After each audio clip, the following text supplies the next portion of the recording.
it do, everybody? This your man Dre, aka Dre on Wheels. This is episode 33 of the 1130 podcast, Talk Pro Wrestling. How everybody doing out there? Appreciate you guys joining me back here for a new episode. Appreciate it so much. You guys keep on joining me back here each and every week. Hear me talk some pro wrestling and have my guests here to talk pro wrestling. Good morning, good night, good afternoon to all my listeners. You guys don't forget to follow the 1130 podcast on all social media platforms and also subscribe to the 1130 podcast on YouTube.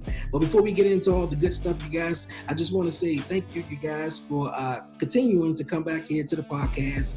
The 1130 podcast has reached for over 1,400 listeners, over downloads. So thank you guys to keep coming back and listening to the 1130 podcast. Over 900 subscribers on YouTube, so thank you guys. But like I was saying, you guys, I have an awesome show coming up, lined up today. I have my guest, Miranda Maroles, you guys. She's from Arizona. She's the queen of Soul Style, you guys. She's back here on the 1130 podcast, Talk Pro Wrestling. She's a ring announcer, backstage interviewer for IZW, and also, you guys, she's a podcaster. She's the host of Lucha Central Weekly and the Chair Shot podcast. Miranda Maroles will be joining me here in just a bit. Before we get to that, I want to shout out my guy who was on last week, CAQ Unshackled. My guy Christopher, I appreciate you joining me here on the 1130 podcast, Talk Pro Wrestling. But you guys, man, good show lined up today. Miranda Maroles, how's it going? It's going great. Thank you for having me back on the 1130 podcast. I'm thrilled to be back, and I'm really excited to be talking with you, Dre. No problem. Last time I had you on, it was back in, I believe it was August. It's December now. Happy holidays. How's your holidays going so far? They're going pretty good. It's very different this year, quarantining and not being around as many people as I'm used to. But, it definitely has made me appreciate all the good things that have happened this year and makes me excited for hopefully better things to come in 2021. Yes. I can't wait for 2021. It's going to be great. It's going to be a marvelous, better year than this crazy year that this was. But last time I had you on, of course, we ended it off and we said we were going to talk some more Impact. And I think that's we're going to jump it off. We're not going to waste no more time. Impact Wrestling. They just announced a huge 6-man tag team match coming up at Hard to Kill with the involvement of AEW's Kenny Omega joining the Impact brand for the 6-man tag team match with Kenny and the Good Brothers taking on Rich Swann and the Motor City Machine Guns. What's your thoughts on this whole crossover mix with AEW and TNA Impact? Yeah, no, I'm still waiting to see how it unravels. I think overall it's great for both companies to show some collaboration and work together to have, especially Kenny Omega on Impact. I mean, the first week that he was on there was one of the biggest jumps in ratings that they've had in years. And so this week, the drop, there was still a big Impact viewership, but it was a down from the week before. So it also shows that kind of the luster of this is going to wear off. And the fans that were originally excited, they're not necessarily going to keep on watching. But I think it's a really unique perspective that you have the champion of AEW on Impact Wrestling and will be on their pay-per-view. So I think that that's something really innovative and great. And I hope that Impact really does benefit from this in the long run. I still am not sure kind of what the dynamic is, though, between Impact and AEW. The way that it's played off is that Impact Wrestling is this lower level wrestling brand, and a lot of fans it is. When you think of the big two now, it is WWE and AEW, and Impact Wrestling is kind of looked as lesser than. But at the same time, that's something that Impact is now projecting on TV. So I think that hopefully the 6-man tag will help showcase the talent that Impact Wrestling has and the storytelling that they do fairly well, and a lot of crossover and comparable types of storylines and humor that you see in AEW and in Impact Wrestling. But I think that I still am very interested in see how AEW is benefiting from this. They do have now these paid, quote unquote, paid commercials, and so we do Mm-hmm. get to see Tony Khan on there. But to be honest, I don't think they're gaining a lot of viewers from Impact, because I'm pretty sure a lot of people who watch Impact also watch AEW. It's the vice versa. Is I don't know if there's a lot of AEW fans that are watching Impact. Maybe now they are because of Kenny, but that's not the norm. So what is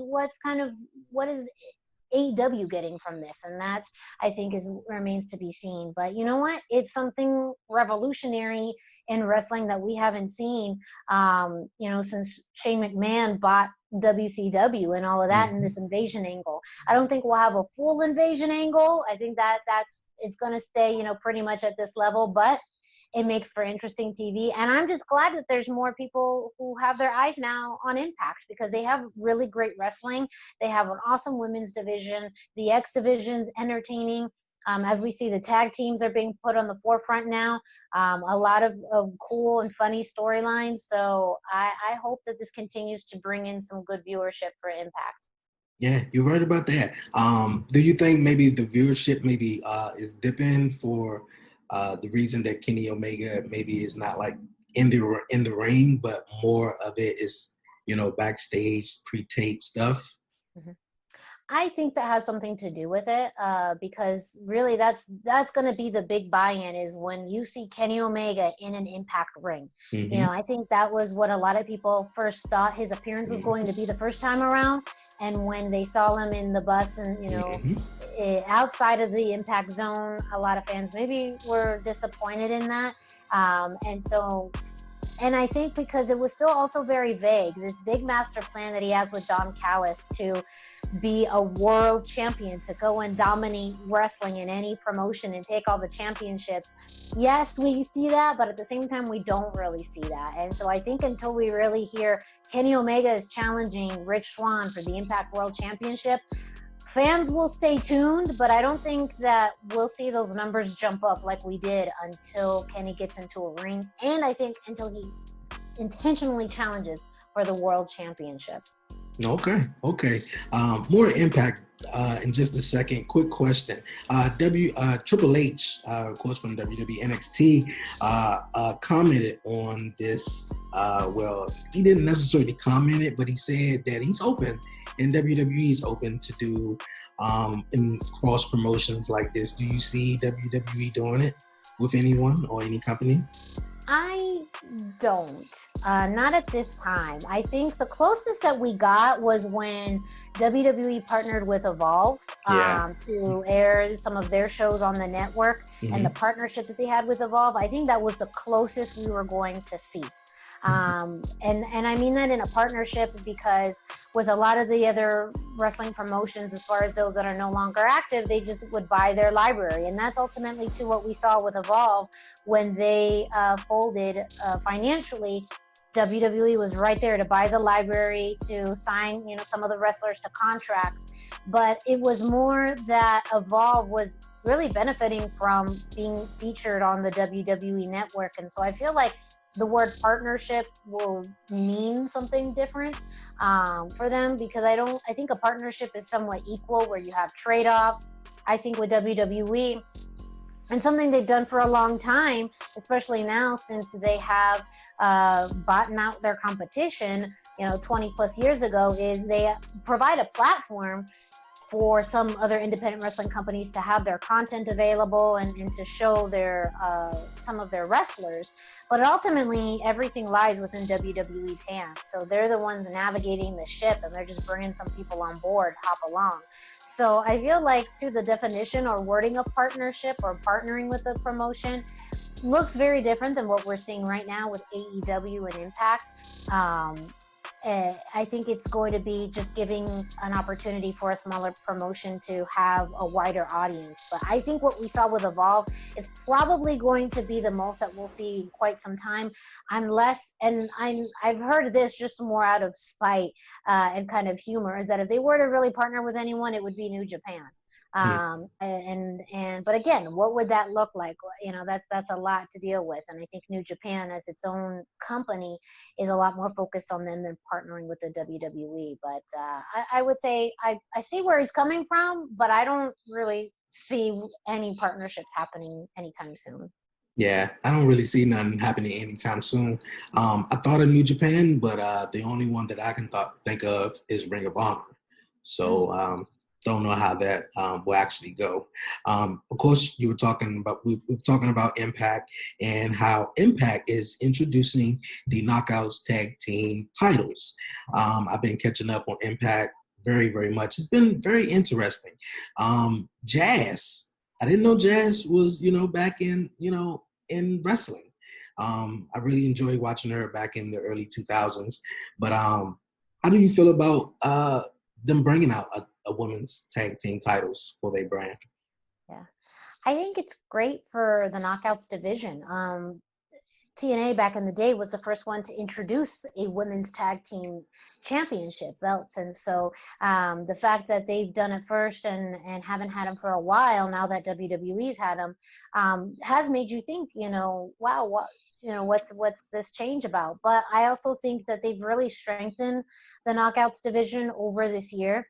They've brought in some great new talent. Of course, you have Tasha Steele's signing, Kimberly, Nevaeh.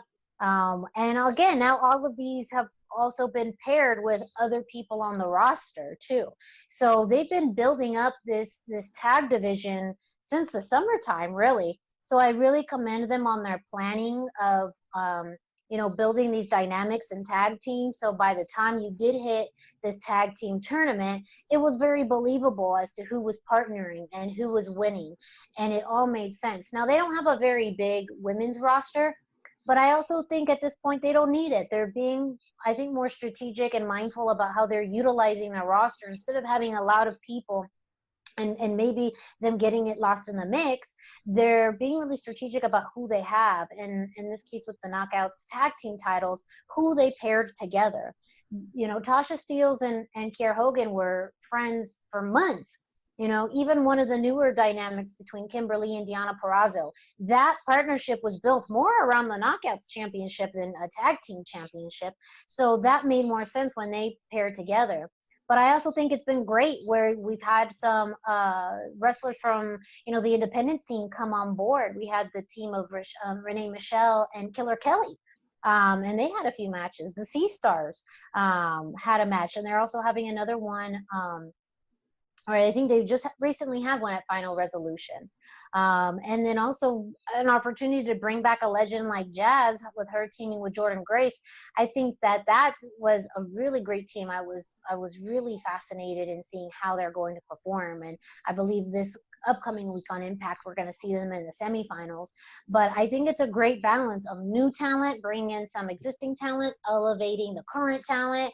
And that's a lot of moving pieces. So I've really enjoyed this Knockouts tag team tournament, and I'll be very interested to see who's in the final two.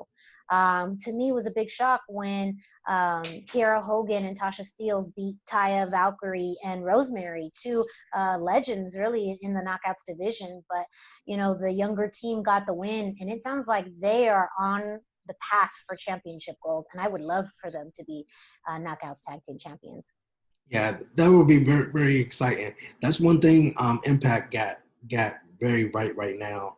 Their knockout division is very strong compared to AEW's women's division and WWE's the women's division.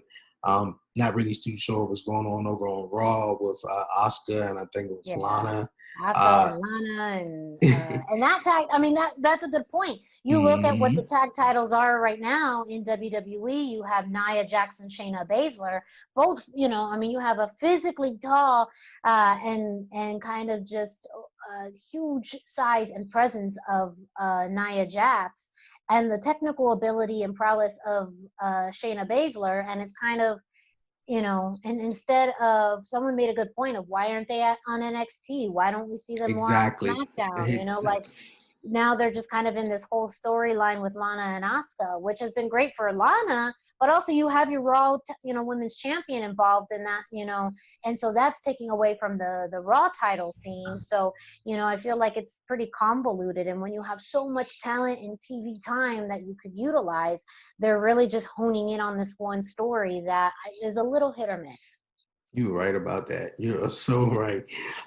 Because the women division, it just seems like once the old Sasha and Bailey storyline ended, it's really not too much going on right now. Mhm. Congratulations, of course, to Becky. Can't wait to see her return. But it's like since Becky and Charlotte's not there, they're really not really focusing too hard on the women's division. And I really love what Impact is doing. Deanna Praza is the Knockouts Women's Champion. So they're doing really, really cool stuff over there. Where do you think Tessa Blanchard will end up at?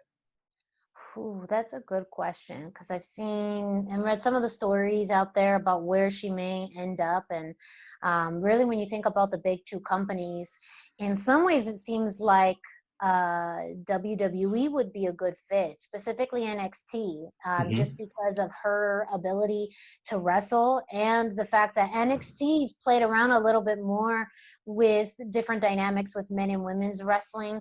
It sounds like AEW has been pretty adamant that they don't have any intentions of pursuing intergender wrestling, and that's their prerogative. But I think an NXT would be a great fit for her. I think that Raw or SmackDown, for me, especially again what we've seen with the title scenes already. I mean, yes, she could easily come in and win any belt that she wants, but then she'd get lost in the mix again.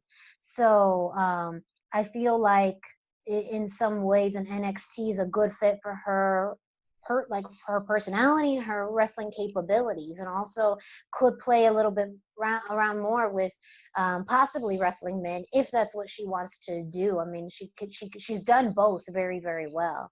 I at one point had seen and could understand some of the speculation about her maybe going back to AAA for a while, since that's where her husband Daga had been wrestling at some point, and that's where they are currently living in Mexico. So we may see her more in a lucha libre promotion before we see her in an American promotion. And that's just due to location and travel restrictions, and even just weighing her options. She may be able to wrestle for a Mexican promotion while still negotiating or even finalizing an agreement with another promotion in the United States. So it does offer some flexibility. But I would, as far as where I would see her be a better fit than anywhere else, is NXT. Okay.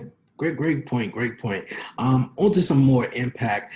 Two guys that I noticed. Well, one guy that I've been watching a while on Impact. He been there for a while. But another guy that has caught my eye is Chris Bay and of course Moose. Chris Bay has a whole lot of potential to be something very, very, very great in the business. Moose also too. I gotta ask you, do Moose has the potential to make it to the WWE or to a bigger promotion? I think, does he have it? I do think so, especially because of the various backgrounds and wrestling styles that the WWE has kind of recruited from. I mean, they've gotten anywhere from, of course, wrestlers who have been with other companies and promotions, but they have athletes from all walks of sport, whether it's MMA or football, basketball, track, and then they have those who are more in the fitness world. I mean, they've recruited from a whole wide span of candidates. So when you look at Moose, who has both the sports background in football, but also has been with Impact and wrestling for quite some time, he, I think, would be a really great fit in WWE. Um, Now, the character he is now is definitely different than the Moose that we've noticed and seen for quite some time. I feel like this storyline that he had with EC3 changed him. And at first I wasn't digging it, I wish they would have explored this story more, of how maybe the presence or impact of EC3 has changed Moose. I feel like now the fact that too EC3's gone and we're not seeing him again, and Moose won, I'd like to believe that there was something that EC3 left behind with Moose that has changed him, because now his promo style is different. The way he dresses is different. Before, he was a lot louder and kind of manic and in your face. And now he's a lot more aggressive and quieter and more deliberate with his moves and in the way that he speaks. And so I understand this change and evolution that he's had. And I feel like it's a great way for him to kind of explore a new facet of his character and his work. But again, I mean, I could see him easily go to WWE. Now, I actually think he would be a good fit on a Raw or a SmackDown, just because of his personality and his size is so big.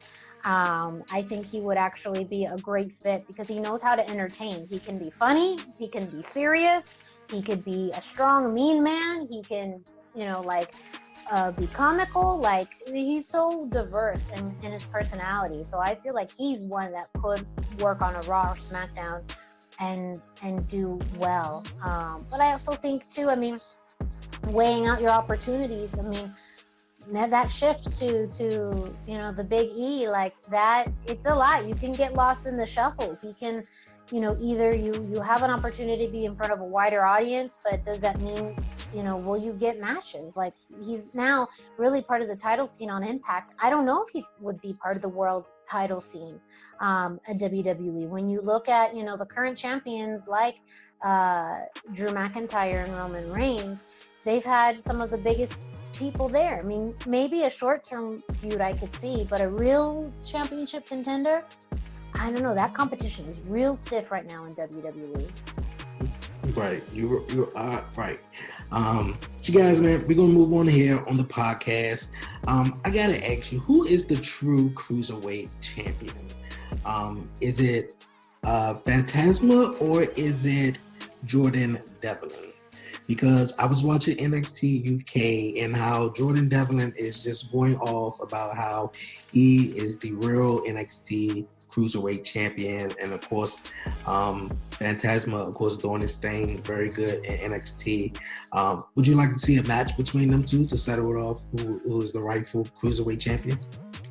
I would love to see a match between them, but my lucha loyalties lie with Santos Escobar and Legado del Fantasma. Like, that is who I believe is the true cruiserweight champion. I understand where Jordan Devlin is coming from, but he was officially, stripped of the title. He is no longer the champion. And there was a tournament to decide a new champion, and Santos won that, and he's been the reigning and defending cruiserweight champion. So that is, I mean, besides my lucha loyalties, it is just #fact that Santos is the champion. But I would love to see a match between them, because I feel like Santos has just gotten better and better throughout this year. He's definitely, for me, one of my rising stars of 2020, and someone too that has helped bring the Cruiserweight Championship to a different light. It's featured a little bit more on television. There's still the bad habit that they're not featuring it on takeovers, and that's just a problem that WWE/NXT has, that they don't really feature it that often on takeovers. And so it's still kind of surprising, out of all the championships that they have, we rarely see it on a takeover. So I feel like that's more of an internal thing, that if they really want to help elevate it to the level that it should be, they need to have it on takeovers. But I also think, how do you really almost co-headline a takeover? You have, Jordan Devlin versus Santos Escobar for who is the true cruiserweight champion. That is going to be something that, man, fans would gravitate to, and literally two rabid fan bases, your Lucha Libre and UK fan bases. I mean, come on, that sells itself. I'm with you. I'm rooting for Phantasma. I like what he's doing on NXT. So they make that match up. I'm going with my man Phantasma. I'm with you. But you guys here on the 1130 podcast, Talk Pro Wrestling. I have my guest, Miranda Maroles, you guys. Chopping it up here with me, talking some pro wrestling, you guys. But we're going to take a quick short break, and when we come back on the other side, we're going to talk some more wrestling, some reviews on Raw and SmackDown, and NXT, you guys. Sit tight, and on the other side, we'll be right back here on the 1130 podcast, Talk Pro Wrestling.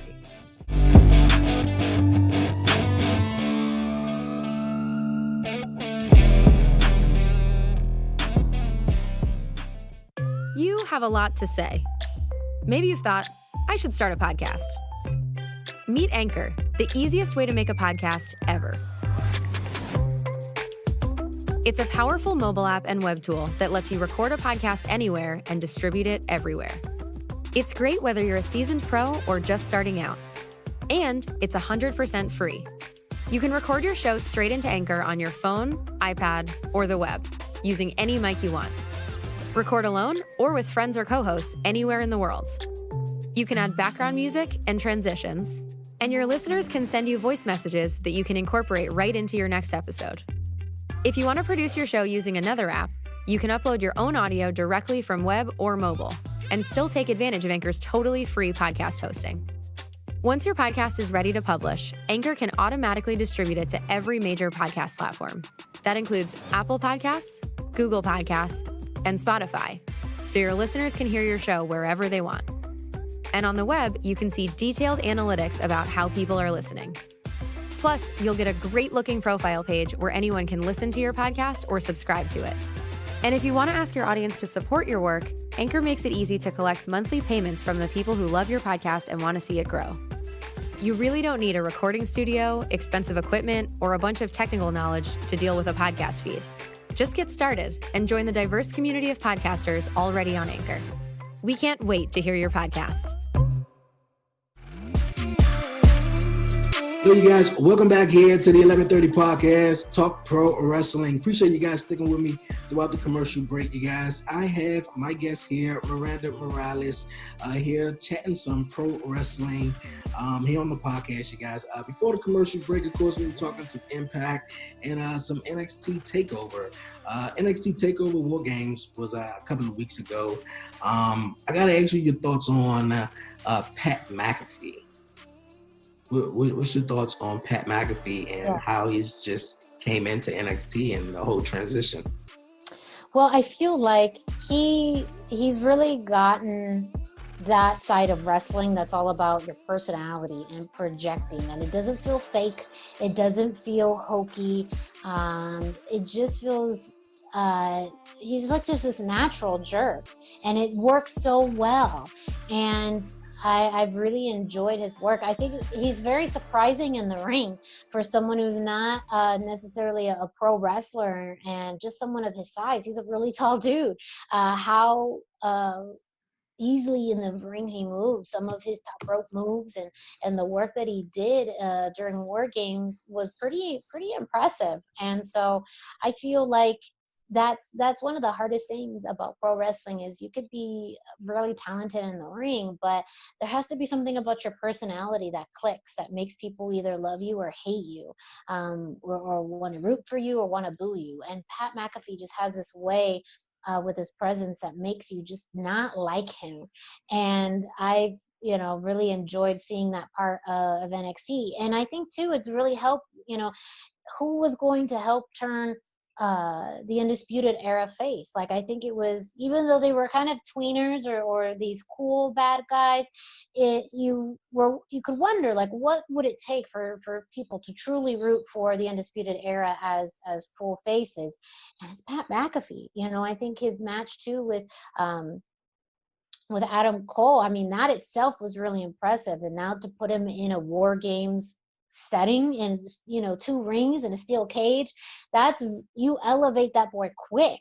So I think he's been a fun addition. Long term, of course it's very limited. You can't necessarily have him be part of that big main event scene for a while, but especially since you've had Finn Balor out and you haven't had much of a championship picture, I think it was a great stopgap between that.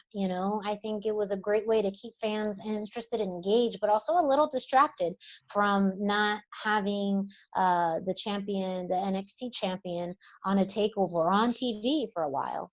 Mm-hmm. You're right. You are right.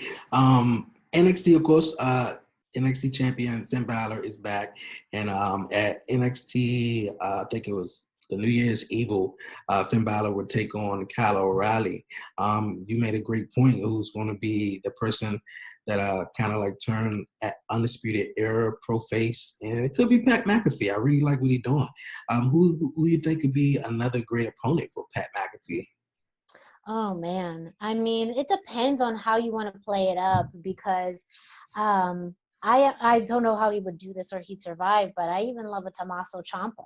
I mean, if he really wants to try and get to, in between one of the best technical wrestlers and really push buttons, Tommaso Ciampa is great. But also now too with this change in Johnny Gargano, I think that would be fun because now they're both talkers. They're both kind of annoying. So that's more of a heel dynamic too. I think even though too, looking at Leon Ruff, who is now this kind of perpetual underdog, if he wants to help get someone over, I think Leon Ruff is someone who's really benefited from working with people who are taller, say like in Damian Priest, yeah, and someone with a lot more or a lot of experience like Johnny Gargano. So I think that would be a really fun match to watch as well.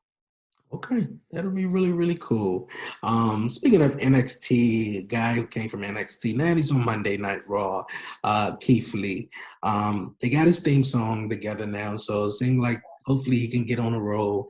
But he's still having problems in a way.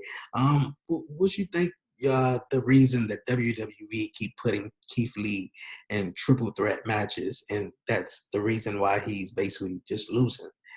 This past week on Monday Night Raw, he was in a handicap match against Miz and Morrison. Not really too sure why, and he lost. So, but the main reason Keith Lee just been consistently in triple threat matches, and he loses. You think you know the reason maybe why is that? I don't know. I feel like some people's guesses are as good as mine. I really don't know. And to be honest, it's watching Raw for me in general can kind of feel like a chore. 3 hours every week is a lot. So I haven't been following some of the Raw storylines as thorough as some of the other storylines in wrestling, and that being including Keith Lee. And it's not because I don't think he's wonderful, and I think he's also a great addition to the Raw scene, but as also, what are you doing with him? Is he trying to go for a title? Does he have a program with someone specific? I feel like there's just a little sense of lost direction. I feel like storyline-wise, you could try and build this up where he is somewhat of an underdog and you build him up to finally, win and be successful in these types of triple threat matches. But I don't know if that's the plan or if they're just not sure what to do with him. But I feel like that is the typical story when we see someone who loses so much, is that they don't really have a plan for them, that they're using them to help elevate somebody else. Or several other people. And so I hope that's not the case with Keith Lee. I hope there's a longer story to this and we're just seeing the beginning of it. And that's the only thing I can think of, is that he's losing so that way they can build him up. But you have to have a sense of direction with him. And I don't feel like there's any sense of whether it's a proper program with someone long term, or if he's going to eventually chase for a title, if he's going to be in a tag team, something too. That could be it, where he asks for help and then he, gets someone else on the roster to be a tag team partner, and then you have a really solid tag team. Even that would be, okay, it's acceptable, then we get it. But give us a direction, WWE. You're right. Give us the direction. A direction turned the point this past Saturday. I don't know if you've seen the interview or the video between Paul Heyman and Big E, where Paul Heyman told Big E that the truth be told, when the last time Roman Reigns was in the ring, that anybody thought or mentioned the Shield.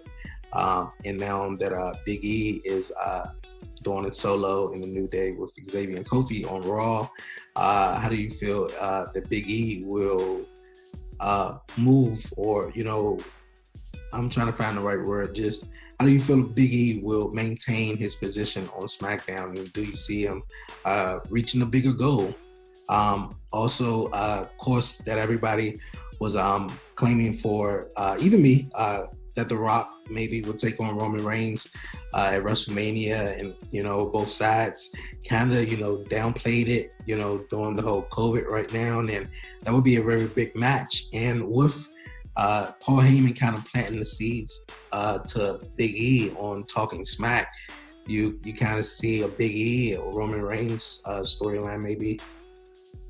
Yeah, and I would love that. I am a huge fan of Biggie. I love Biggie. I feel like I was, of course, a lot of us love the New Day and were disappointed when they broke up, but you kind of knew it was going to happen. And in some ways, it's better that it's done in an amicable way instead of a la The Shield, where someone turned on somebody. Because the New Day's just so full of positivity and energy and support of their friends. I mean, we saw Big E and Xavier Woods just put their full support behind Kofi during his championship run and that journey. And it showed that, you could still want the success of your friends, even though you're part of a trio. And I feel like they could have still done that with Big E, but I understand that sometimes that move needed to happen, especially on SmackDown.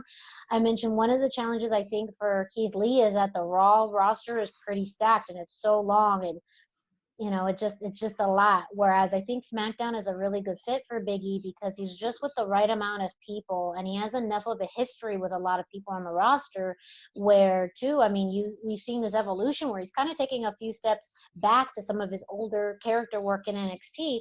And it's still believable, and he's still having great matches, and he's still someone that I do absolutely see could go up against the Roman Reigns. And when you think about people right now on the roster, especially on SmackDown, who you think could actually beat Roman Reigns, you look at the size and the versatility of Big E, and he's a sleeper. I think some people sleep on Big E as a future champion, but I think one of the perfect ways to, get the belt off of Big E, get the belt off of Roman would be a program where, yeah, maybe he gets beat by the Rock, or he beats the Rock, but eventually Big E beats Roman Reigns. I mean, what bigger pass would that happen? And I feel after a while too, I mean, Roman's going to be champion for quite some time. I don't think there's anybody else right now on SmackDown who is ready or would kind of do justice with the belt. But I think in the end, when you think about who's right now on the roster who could take the belt off of Roman, it really is Big E. And I think that's a route to go in the future. Yeah, I kind of like see Big E being the guy that Roman Reigns take on at WrestleMania. I like what they're doing with Kevin Owens and Roman right now, until the Royal Rumble. It was last week that Goldberg said, Roman Reigns is next. Do you think it's too late for that match that was supposed to take place this year at WrestleMania? I don't think it's too late, but I do think that a lot of fans are going to go into it pretty skeptical just because of the last times we've seen Goldberg. But I also think that I think Goldberg is going in to put over Roman Reigns. I think it's just, and I don't think it hurts Goldberg at all, because Roman is really, especially this iteration, this Roman Reigns can completely dominate anything in pro wrestling that he wants. So why not? Why not show that he's not only the head of his table and the head of WWE, but he's the head of the past, present, and future of wrestling. And how do you do that? By defeating one of the biggest names in wrestling history. And I feel like I foresee, I mean, I can't imagine Roman Reigns losing in that situation. I just personally can't. And I think Goldberg would be fine with that. I think it's just more of the match and just more of that feeling of having two of these big titans in a ring at the same time is just what all I need. That's all. Book it, sign me up. I'll pay for it. I'll watch it. Yeah, I'm down for it. I'm really down for it. But Roman Reigns gonna win, man. He's putting the food on the table. I really love what Roman Reigns is really, really doing. Before we wrap it up and go, what's your thoughts on Sting joining AEW? Man, I have to admit, there was definitely a lot of nostalgia that kicked in when Sting came back. Yeah. I was very surprised. I did not expect that music and the snow falling down to be Sting. But it was very, very cool because, I mean, Unfortunately, his WWE reign wasn't one that a lot of fans had a good taste in their mouths about. And especially that last match with Seth Rollins and the way that he left was pretty, disappointing, just because the one thing that so many fans wanted was Sting and in WWE, and that just didn't turn out to be as satisfying as many people had hoped. So in some ways, you're turning a new leaf, a new corner, and you also know that AEW is really going to allow him to do what he wants and do it the way that he thinks is best. And so I also like some of the interactions he's already having with Darby Allin. And I feel like now they're really pushing Darby Allin to be more like Sting. And so, like, I feel like there's some things now I'm seeing, like Darby Allin in the rafters. It's like, I don't remember Darby Allin doing that before, but okay. Yeah. But I also think that it's a great way to have these connections and bonds with much younger talent. I mean, one of the things I saw last night on AEW was when he confronted Team Taz, and it was Will Hobbs that was not afraid of Sting. And I think that's also a story to tell, that Sting now is definitely a legend, but he's almost now a myth to a lot of younger wrestlers because they have not seen him in the ring. He is more just images and photos and videos. He's not someone that we've actually seen in a ring in a long, long time. So if we do see him in a ring, that myth goes back to being a legend. It becomes real. And so I think in some ways too, it's educating some of these younger talent about, the longevity of someone's career, but also some legends that never die. And I feel like that's Sting. He will live on forever. And even if it's a short stint in AEW, I think that it's one. It doesn't sound like it's going to be short, but I also then am curious too about the in-ring dynamics. It does sound like right now they're setting up maybe a 3-on-3 type of match or something where Sting is not going one-on-one with someone. And I think that could be a way to protect him. But I would love to see more of a one-on-one as well. I hope that's kind of the next thing, more one-on-one. And if anyone can have such a good program and storyline and storytelling, it's Sting. So I feel like it's taking, this legend that we know and putting him in a modern era in a modern wrestling company. And that's, to me, very interesting. So I'm just going to wait and see.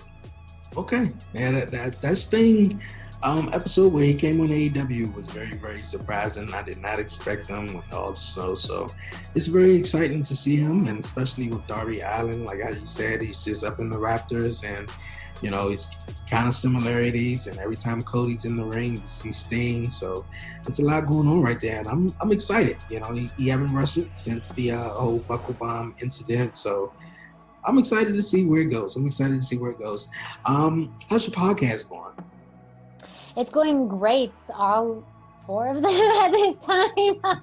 They're all going pretty great. I mean, things with Impact have been really ramping. So the weekly Impact review with Big Gold Media, that's going really well. Every week we're talking about what's been happening with Impact. So the last few shows really have had a big focus on this shift with Kenny Omega. The Lucha Central Weekly podcast is going great. This week we're going to be reviewing Triple Mania that happened this past week, which again, another Kenny Omega appearance. He defended the Mega Campeon there against Laredo Kid. And overall was a fantastic show to watch. So we'll be talking and reviewing about that. With the hashtag Miranda show on thechairshot.com this past week, I interviewed someone that you recently had on your show, Stephanie Hardy, who is the host of the Hardy Wrestling Podcast.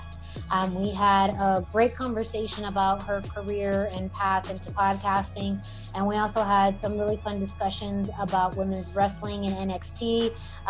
We had some funny chats about Grey's Anatomy and some crossover into wrestling. We talked about some of the successes and maybe some of the things in 2020 we weren't big fans of. But it was a really great, awesome conversation with Stephanie Hardy. So that's actually this week's episode of the hashtag Miranda show that you can find on thechairshot.com. Okay, cool. Can't wait to see more episodes and new episodes. I'm going to be checking you out. Last question before you go. Do you think we'd be able to see fans in arenas in the new year? I think we're getting there. I mean, we already see some progress with AEW having fans on a weekly basis, very sectioned off. What's the new NXT arena? The Capitol Wrestling Center. Yeah. With their kind of pods. That's pretty new. And so I feel like if WWE is going to do something, it's probably going to mimic a lot of what's in the Capitol Wrestling Center. Seems like they're going into more of a bigger arena style already, with changing to a new setting for the Thunderdome. So it could be very possible we see a similar setup with WWE. As far as some of the other wrestling promotions, I mean, Impact, it seems like they're still going to remain empty arena. MLW, same. Ring of Honor, I mean, I've learned a lot about their testing protocols recently, so they are one that I absolutely believe will be one of the last to have fans there. They have very strict protocols when it comes to testing related to COVID. So they do pre-testing, they do testing when you get there, they do testing before your match, they do testing afterwards. They have kind of roped off locations for talent just to make sure that there's proper social distancing. So they're really being diligent about all of their testing protocols, and they're one of the fewer companies that recently more came back just of late. So as a lot of companies were already ramping up and having shows with or without audiences, Ring of Honor just came back in this fall. So I feel like as far as companies that are probably going to be coming up on having fans in arenas sooner, I would imagine WWE. For sure, with Raw, SmackDown, pay-per-views, and same thing with AEW may increase capacity. One of the companies who are going to be the very last to do that, I'm pretty sure would be Ring of Honor. Okay. Yeah, you're right. Ring of Honor, I believe, was the last ones to come back to wrestling right now. Just want to say shout out to my guy, Shane Taylor, who was on the podcast from Ring of Honor. So pretty cool. But Miranda Morales, I thank you so much for your time. I thank you so much for joining me here on the podcast this week. Before you go, any shout outs and things you want to say? Just a shout out to everyone who's listened to this podcast, the 1130 podcast. To you, Dre, thank you for having me on. For those who follow any of the websites I'm a part of, luchacentral.com, thechairshot.com, and biggoldbeltmedia.com. Huge thank you. Make sure to check out the shows on those websites. They're all reputable, amazing websites that focus on pro wrestling. Whatever type of wrestling you like, you can find it on at least one of those websites. So I'm really proud to be part of all of those. And a big thank you to anyone who's listened to any of my podcasts, who's followed me on social media at the hashtag Miranda on Facebook and Instagram. And, just shout out and big love to everyone. I know this year's been tough for a lot of people, lots of challenges and changes, and I just appreciate everyone who's been a part of my life this year and who's been just so awesome. So thank you, Jay, and you've been doing amazing too. So I'm really excited that you've had your huge turnout with listeners and your guests, and I can only imagine what great things that's going to come up for the 1130 podcast next year. Thank you so much. I wish the best to everything you do, and happy holidays. Hopefully see you in a couple of weeks, probably on the 1130 podcast though. But thank you so much for joining me here, and thank you so much. Yo, Miranda Morales, I appreciate you joining me here on the 1130 podcast. It was an awesome time. I appreciate you stopping by. Great insight. We know we had to pick up and talk more on Impact, and we accomplished that. Can't wait to see you again here on the podcast. 2020 been a crazy year, so I wish you and everybody just in general, for listening to the 1130 podcast, a great and a blessed and a more positive, 2021. But yeah, man, thank everybody. Also, I want to thank everybody for helping me reach 1,400 downloads here on the podcast. I appreciate you guys listening to me on Spotify, Google Podcasts, Anchor FM, Apple Podcasts, wherever you get your podcasts is at. I appreciate you guys subscribing to the 1130 podcast on YouTube. If you're watching it on YouTube, so Thank you guys so much, man. I love wrestling, so each and every week, you guys, I'm here to talk some pro wrestling. But you guys, man, before I go, don't forget to follow the 1130 Podcast on all social media platforms. Follow the 1130 Podcast on Twitter at Dreonwheels. Follow me on Instagram at the 1130 Podcast. Like the 1130 Podcast on Facebook. And also, if you're listening to me on Spotify, don't forget to follow me. Subscribe to the 1130 Podcast, Talk Pro Wrestling on Apple Podcasts. Leave a 5-star rating and review.